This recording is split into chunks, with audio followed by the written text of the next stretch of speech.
We like to do it on ski hills. Any grass hill will work.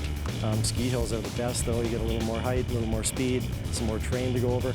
And walking up a hill definitely is a downside. You guys pull me up. So push me over. Our main goal is to get on ski hills, and we are talking to a number of ski hills in Canada, and we should have lifts like these running next summer, hopefully. I wish the hill was longer. Got to find those long hills. When you find the perfect road or perfect hill, you can peak out at 70 mile an hour, 120 kilometers an hour. Or on grass, I've done 100 kilometers an hour down hills. Inline boarding is where I exploit the hills, road, grass. Oh, I got to cut. Inline boarding is where I exploit the hills, wind, road, grass. That's where I like to thrash.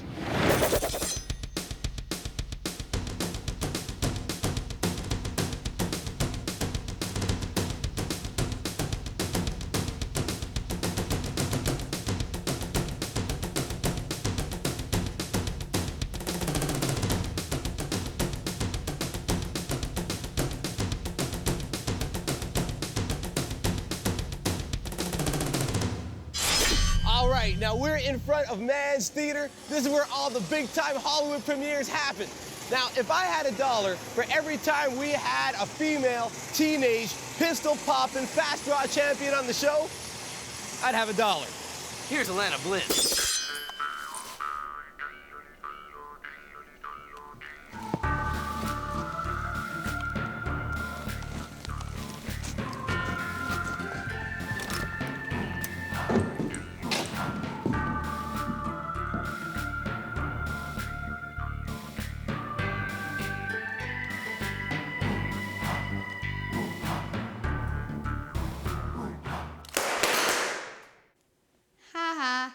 What is fast draw? Fast draw is a time reaction sport. It's speed shooting out of holsters, which means that we're shooting from the hip. We're not aiming or trying to do like gunshot like that. Dad plays the coach in this.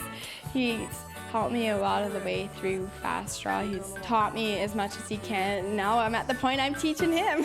Dad and I are in a shootout together, 50-50 sometimes, but right now, yes, I can beat him because I hit the target. In fast draw, you gotta be quick. The guns that we use for fast draw are 357 Rugers, which means that they're the old type of guns, but we changed them over to this type of gun here, which means that we bore them out to a 45 from a 357.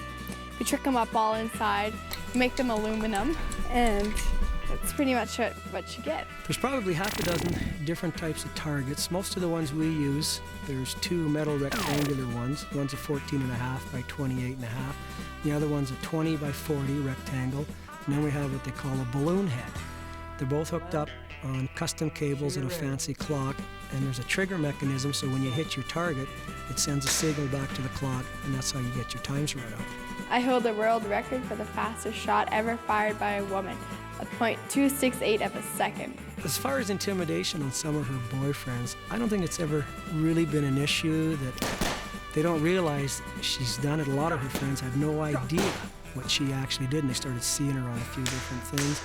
Go ahead, make my day. The awards, I can't even count. I have no clue. I've been getting awards since '97, so if that tells you anything, then I don't know, we'd have to go around and count them all to figure out how many I do have, but there's a lot. Every time I watch Alana at a competition and or a practice, or even when we do our Wild West shows, I have watched her for a solid 7 years, and just watching what she can do and watching the kids or the parents or the crowd, it still amazes me what she can do and the reaction she gets from people.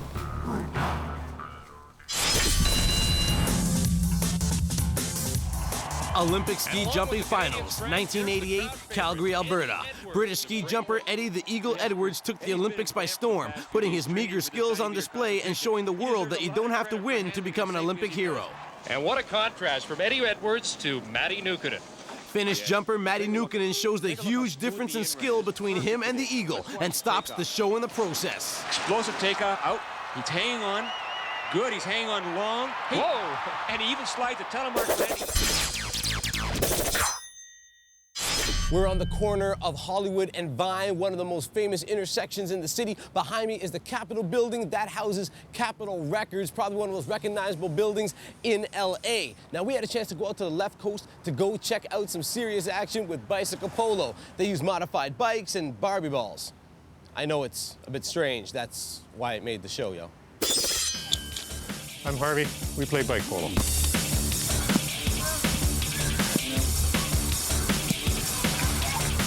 For bicycle polo, you need a few of the basic elements. First, you need a field, some friends, a bicycle, a ball, a mallet. Of course, the helmet is numero uno. Any bicycle will do, although we've been into the sport for a few years, so now we've been modifying our bikes. Some of my colleagues have modified their bikes by trimming one handlebar down significantly. They'll also use a fixed gear, so that gives them control over the rear wheel. This is our favorite ball. It's just a soft kid's ball. We can inflate it up for different tensions and different flight characteristics. And at this weight, it just stings. There's no danger of injury. Hi, my name's Barbie. The sport of bicycle polo is played on a field very similar to the size of a soccer field. The official size is 80 meters by 120 meters. You're allowed up to 4 team members per side, and the game is run a lot like a soccer game with the added complication of line of the ball. To avoid collisions, people have to respect the direction the ball is going in, much like the center of a highway. And once people get the hang of that, you can play quickly without collisions. You play for 7.5 minutes, 4 times. That's a game. Bicycle polo has adopted the standard equestrian start to the game, which is a bowl in by the umpire on the center line.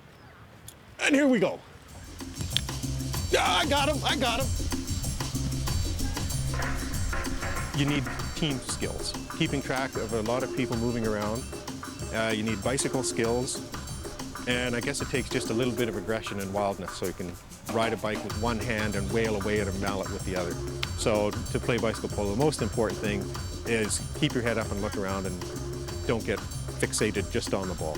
When we get serious, we go on tournaments. We went to New Delhi, London, and Paris, and these are all international championships. And national pride is on the line. And we've been humiliated on many of these events, but last year in Paris, we were victorious. Came back with all the trophies. That's bike polo, and there's no horsing around.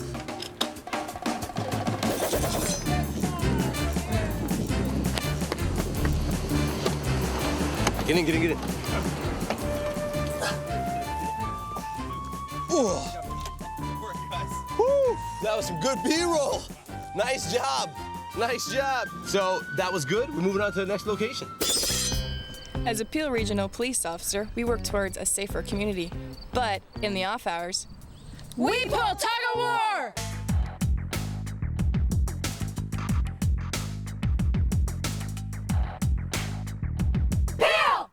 The Peel Regional Police Women's Tug-of-War team has been together for 2 summers now, and they've been rather successful in the leagues that we compete in. This last season they went 60-0 in our league, which is unheard of in the Women's Tug-of-War Association here in Ontario. Ready! Man the rope. Take the strain. All right, the objective of tug-of-war is to pull your opposing team 12 feet. There's a center line on the rope, and then there's 2 12-foot markers on either side. The winning team pulls the other team across the center line, the 12 feet, and our objective is to do it as quickly as possible. We have special boots for tug-of-war. You can't have tread on the soles, so they have to be flat and they have to be hard. The harder the bottom of the boot, the better. So that's why we have steel plates on the bottom of ours. It's easier to dig in the dirt that way. Tug-of-war definitely is a strange game. It's definitely a fringe sport. It's very big in Europe and in northern United States. It's something that used to be in the Olympics, and the push is on from the IOC to get it back in there, and I'd like to see that. Tug-of-war has a particular way of starting. What our team likes to do is put the rope over top of our right boot so it's away from the dirt. Man the rope. And right now what we're doing is picking it up, manning it, and waiting for the judge. Take the strain. Okay, by taking the strain, what we do is we dig our left foot into the dirt so it's secure, and then we pull. Our girls here on the tug-of-war team are among the fittest and strongest that I've ever encountered. I have them pulling steel, dumpsters, and even this morning they were pulling a fire truck for me. A lot of people ask me about tug of war, what it's really about, because they think it is a picnic sport. And a lot of people ask if there's water in the middle or if there's mud or something like that. But absolutely not. It's just us and the grass. Some people might think that tug of war is not a real sport, but it certainly is. It's one of the hardest sports I've ever done, and I've done a lot of sports. With respect to the girls' levels of fitness, their jobs dictate that they have to be fit because they have to encounter a criminal element on the street, and they all take that very seriously. So I would say that the girls that we have assembled here on the tug of war team are among the fittest on our police department. Duty calls! We gotta go! These are the La Brea tar pits. Now, this is where they have found perfect fossilized dinosaur bones. And it's also where we're going to give you today's trivia question. In what Summer Olympic sport have Canadians won the most gold medals? One of these four sports is the answer to today's POV trivia question. Is it in the classic art of swordplay, fencing? In rowing, a sport where we boast names like Lawman and McBean? Has our sprinting dominance made track and field the answer? Or is it beach volleyball? The answer coming up after the Science of Sport with Rachel Scarston. Hi, I'm Rachel Scarston.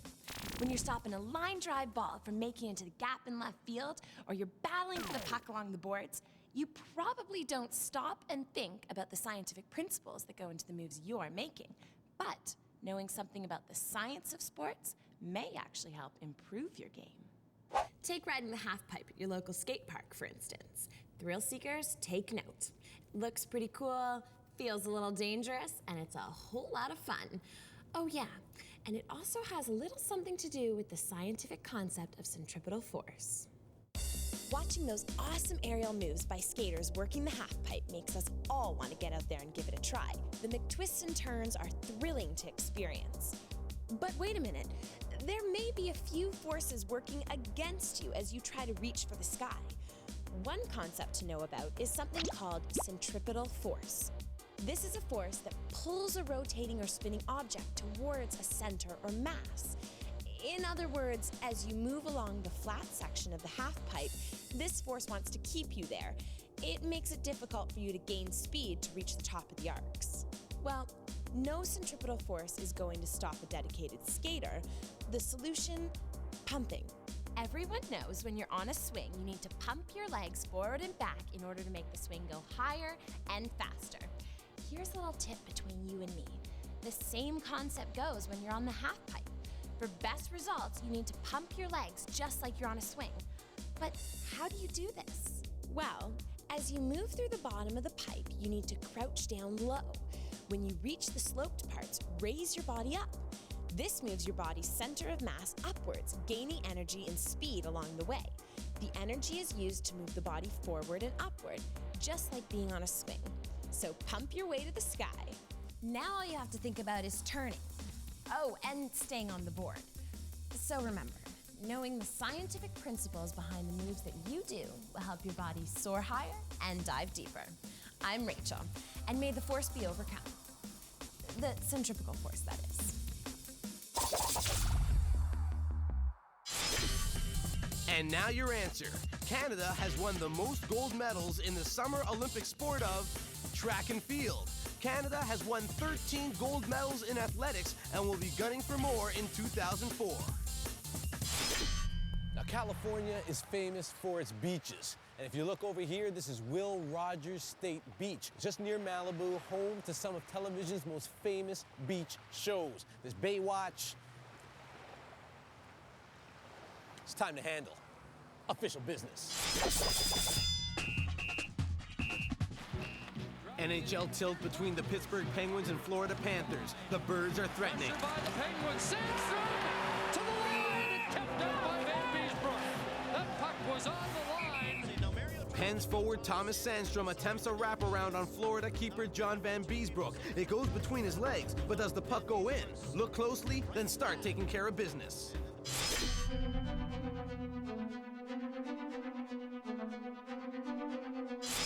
The referees go upstairs. The Sandstrom attempt is rolling towards the goal line, but the poor Florida ice actually brings the puck to a complete stop. Most of the rubber has crossed the red line, but an inch and a half of puck refuses to go to pay dirt. No goal. If you said as much, nice work. You just took care of business.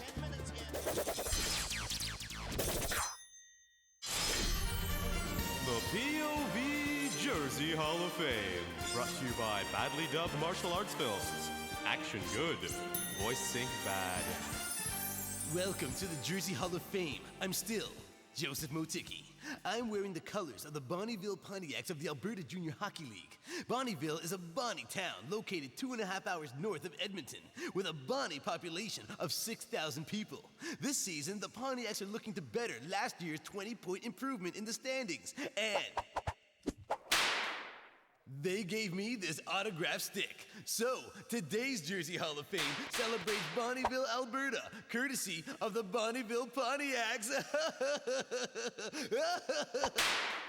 Time now for the POV Choice 3. Bobby Mack in Punky Doodle's Corner, Ontario, wanted to see some motocross madness from the X Games. Here's your POV Choice 3.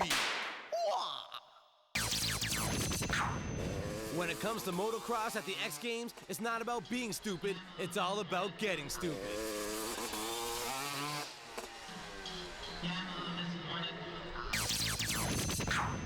I think somebody ordered their upside down cake X Games style.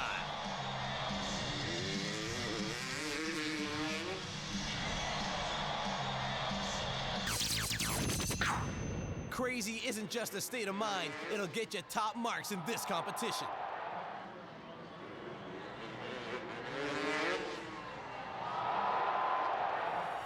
Have ideas for the POV Choice 3 that you'd like to see on the show? Got a jersey from your hometown that you want featured on the program? Want information on our hot seat web chats? Go to our website and get what you need. cbc.ca/POV Sports. Log on and let us know. Thanks for coming to the hall.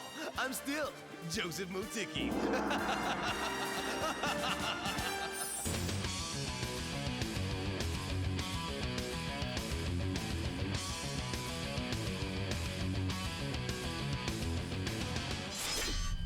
All right, now if you've got some money to spend and you want to do some shopping, this is the place to be. Rodeo Drive, Beverly Hills. Now we've had a lot of athletes on the show that are definitely whirling dervishes, but the Strange Games show is going to give you a twirling one. Here's Kyla Wilson, baton twirler extraordinaire.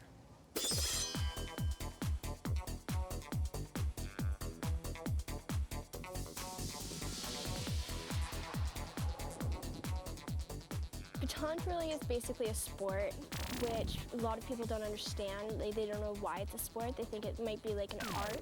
But it basically is a sport of gracefulness and ability and eye-hand coordination. The basic music that we twirl to is march music, which really, believe me, gets on your nerves really easily. About an hour into the competition, you're going to be wanting to go home. There are 3 disciplines to baton twirling. 1, solo. 2, duet. And 3, core, which contains 10 or more twirlers. We're the Camaros Baton Club! This is my baton, and basically what it is a metal rod. And it's silver, so we can see it in the air. We have our small end and our big end. They're different sizes for balance reasons. And if you put your fingers like this, you'll be able to find the middle. So when you do toss it in the air, you know where your middle is, and that's where you want to grab it.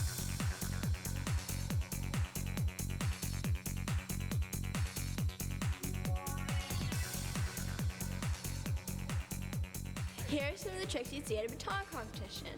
A force spin. A double illusion.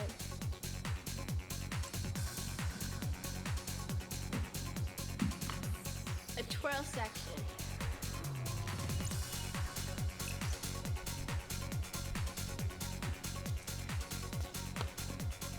And here's a trick I'm still working on. Not perfected just yet.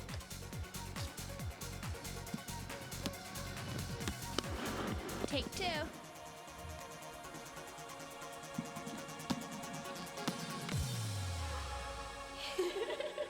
My ultimate goal in baton would be to make it to the next Worlds, which are in Holland. And another goal is to become a future twirler for the University of Florida, because their color is orange and that's my favorite color. One day, this will be me.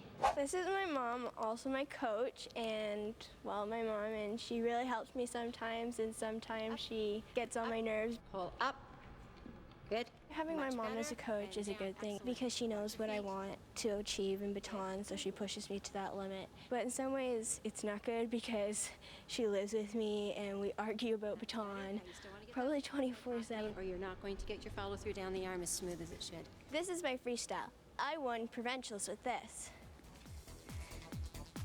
Few walks. A neck roll with a fan kick illusion. What I love about baton is the challenge. Because if I know I can do one thing, then why not try a new thing? And that might help me in my life further to come. If I can do this, why not try this and go a step higher? I think that you could do baton twirling for the rest of your life because you can never stop doing it. There's so many tricks that you can do. Like you can go from a 1 spin to a 2 spin. You could go all the way up to a 10 spin if you really worked on it. You probably would never get bored of it. Well, there you go. The jets overhead, the sun setting in the background, the end of our day here in Hollyweird. If you want to let us know what you thought of our Strange Games episode, all you got to do is log on to the website and tell us. cbc.ca/POV Sports. For our crew, Ross and Stephanie, for our social producer, Josh, who is driving the getaway van, and for our producer, Paul, who is now changed into his beachwear, I'm Joseph Boticki. It's important to know the shot from every different angle, but the most important point of view is yours. Guys, that's a wrap. It's time to handle. People were taking photographs of Joe. Well, a lot of these guys probably have satellites, so, you know, they're probably checking out the action, and they want to see what's going on with CBC and POV Sports. They got to be careful because as soon as somebody catches us shooting without a permit, and then we're cooked.